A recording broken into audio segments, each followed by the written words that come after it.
term worst year ever gets tossed around a lot these days, mostly on the internet, and for reasons like, I was disappointed in the latest Star Wars movie. But scientists and historians have actually argued that no year in the long history of this planet was worse than the year 536. While sure, there have been plenty of worthy contenders for the worst year ever over the course of history, no single year has had more of a measurably bad impact for the decades that followed. Today we're going to explain why the year 536 was the worst year to be alive. But before we get started, be sure to subscribe to the Weird History channel. Oh, and leave a comment too and let us know what piece of history you would like us to explain next. Okay, now let's settle this once and for all. Year 536. Worst year ever.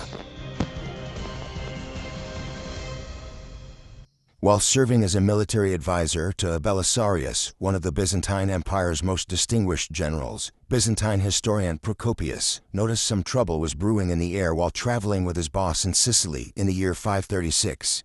He wrote of a sun that gave forth light without brightness, during like the moon, during this whole year, and it seemed exceedingly like the sun in eclipse, for the beams it shed were not clear, nor such as it is accustomed to shed. Translated, like, all the time. He of course wasn't the only one to notice the sun appeared to be in a mood during 536. Michael the Syrian, a Byzantine scribe, would later write of this period, "The sun became dark and its darkness lasted for 18 months. Each day it shone for about 4 hours, and still this light was only a feeble shadow. Everyone declared that the sun would never recover its full light. The fruits did not ripen and the wine tasted like sour grapes."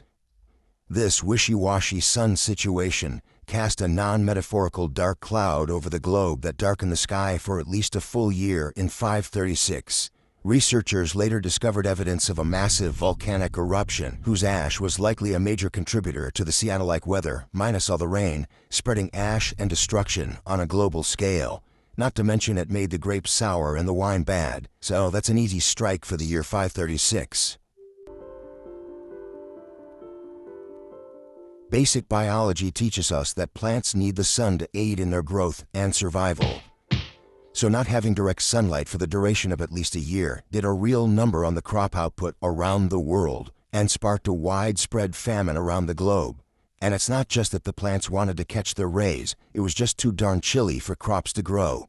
With the sun cloaked in an endless cloud, the temperature of the earth dropped between 1.6 and 2.5 degrees Celsius. Or 34.88 to 36.5 degrees Fahrenheit for all the Americans thinking that doesn't sound so bad.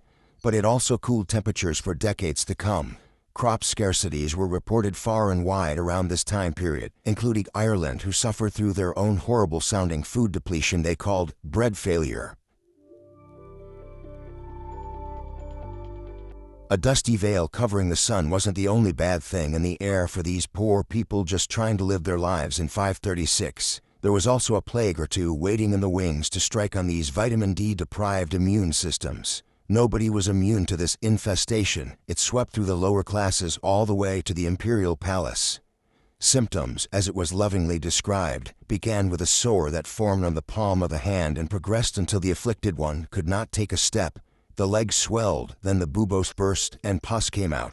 Obviously, if this same plague were to infect the world today, there would probably be a TV show called Dr. Bubos, Pussbuster, and with it, a new contender for the worst year to be alive. With the plague beginning to make the rounds in Constantinople, the city began to stink, what with the piles of dead, sick bodies just sort of being tossed around into the sea only to resurface later. There wasn't a lot of burial planning going around back then. Ring out today.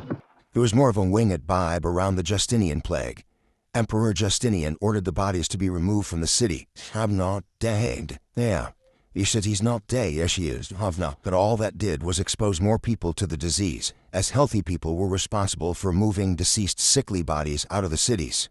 Things weren't all bad for Emperor Justinian, though, as the plague that took all of these lives and made the city a smelly nightmare would later be named the Plague of Justinian. So that was probably nice for him. Less so for the estimated 50 million people that died from it, however. Around 536, the climate in China started its journey into madness, doing perfectly normal things like raining dust you could scoop into your hands.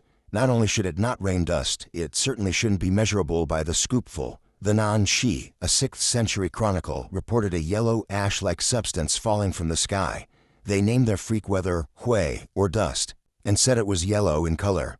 Whether this was volcanic ash or just some random, unexplained climate reaction is not known. However, this was just the beginning of China's climate disruption. The chronicles of the southern dynasties reported on a rare summer-winter weather event, with frost in the midsummer and snow in August. Like a Southern California girl in Chicago in January, the crops were not here for this cold snap. Summer crops were destroyed, and the city of Xinzhou, along with others, were thrown into a deadly famine that lasted for 2 years, and resulted in the deaths of around 70 to 80% of the population. Researchers discovered evidence deep in the ice sheets of Iceland and Greenland that indicated a major volcanic event occurred around 536.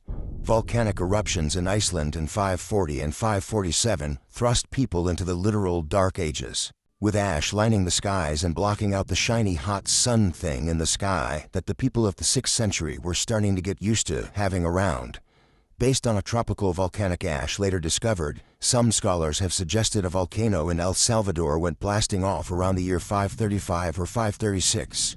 Still others pointed to a volcanic eruption in North America as a contributor to the dark skies around the world. When combined with the 2 Icelandic volcano eruptions, it kicked off what was adorably called the Late Antique Little Ice Age. This cute little ice age cooled off the planet for at least a decade and resulted in the death of crops and subsequently people. Both directly through starvation and indirectly, a malnourished population was more susceptible to diseases, of which there were plenty running around. Well, there's one thing that certainly couldn't claim it had a bad year: exploding volcanoes.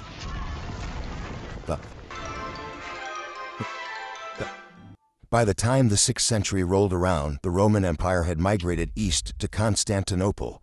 And, under the guiding hand of Emperor Justinian, the Romans sought to get back to the glory days of the empire. Much like a high school graduate who still hangs around campus and wears their Letterman jacket. I mean, it is pretty cool. Though some of Justinian's generals saw success in this cool goal, most notable Belisarius, who fought against several different armies including Goths, Vandals, and others. Justinian himself couldn't mirror the success due to constant uprisings and imperial instability. Those pesky uprisings always getting in the way of success.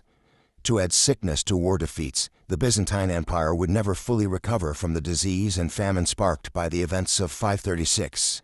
The Byzantine Empire lost between 35 to 55% of their population in the year 541, once the bubonic plague moved in and did what the plague did best: killed depressingly high percentages of entire populations.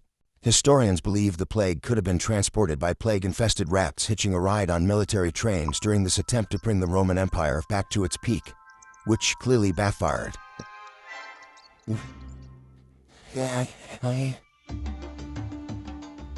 The horribleness of 536 didn't discriminate.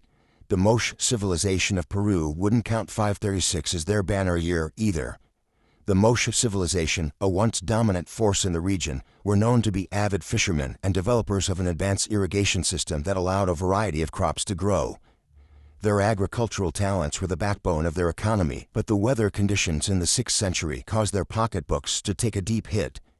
It was around this time that an unusually strong El Niño weather system caused waters to warm, which decimated the fish supply. The freak weather system also caused heavy flooding, which ruined their irrigation systems and devastated their ability to grow enough food to feed their people. People, probably tired of listening to Twitter users claim Axe and Axe was the worst year ever, a group of scholars set out to set the record straight once and for all. Harvard historian Michael McCormick and a group of scholars decided to science their way out of the age-old question, what was the worst year to be alive? Initially, however, this was not the ultimate goal of McCormick and his group of 12 interdisciplinary scholars. The group came together to study metal usage, coinage, and changes to the 7th century monetary systems.